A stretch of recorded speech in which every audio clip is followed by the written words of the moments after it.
小兒便秘咧，就好多時係一個容易誤解嘅問題嚟嘅。咁咧就因為好多時啲家長以為咧每日要屙一次大便嘅，但如果冇咧，咁佢哋就以為係便秘，咁呢個完全唔係嘅。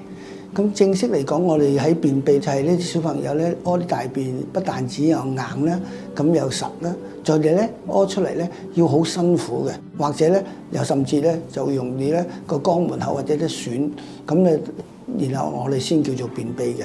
咁通常咧一個星期咧就可能都唔屙一兩次咧，咁個機會係更加大。但係即係大便咧就唔需要一日一次屙嘅。雖然如果一日定時定候屙咧，阿媽阿爸嘅嗰個生活嘅質素就高啲，即係唔使咧咁辛苦成日焗住佢咁解嘅啫。嗱，如果真係便秘嚟講咧，就有幾個原因嘅。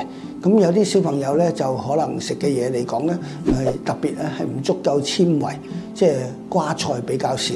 咁樣我哋咧就要靠啲消化唔到嗰啲纖維咧去做呢個大便嘅。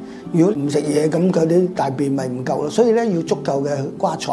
咁食幾多咧？咁睇翻個 BB 咯，睇翻嗰個適嬰幼兒去幾多咯。一般嚟講，識行識走嗰啲嘅，每一餐咧最低限度要2湯匙熟嘅瓜菜先夠嘅。咁但係因為個人而異嘅，如果大便好難屙塞嘅，咁我哋可能會調整嘅。如果係大啲嘅小朋友咧，就可能每一餐係半碗嘅熟嘅菜。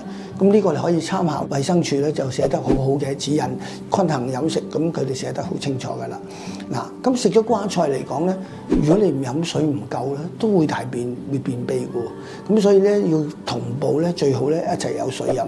有水飲咧，嗰啲嘅水咧就會索喺嗰啲瓜菜度嘅，咁咧就變咗啲大便咧就軟化，就少啲機會便秘。咁就同步飲係最好效果嘅，因為如果你食完瓜菜幾個鐘頭先飲咧，可能去咗個小便道嘅，未必係留喺條大腸。嗱，如果每一日能夠排便咧，亦都係一個好處嘅。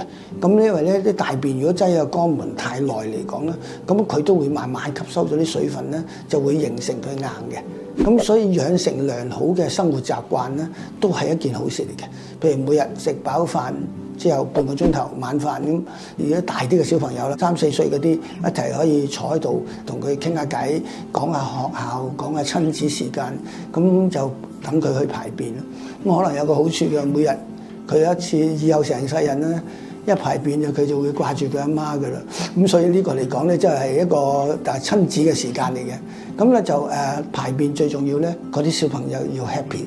如果佢唔開心咧，係同佢鬥爭咧，咁你就會事倍功半嘅。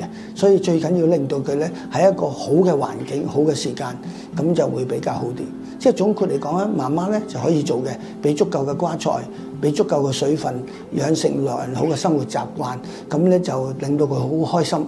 再加咧唔好食一啲嘢難消化嘅，譬如好多肉類啊、纖維啊，或者嗰啲嘅佢哋消化唔到咧，所謂熱氣煎炸嘢咧，佢哋對佢大便都唔係好好嘅影響嘅。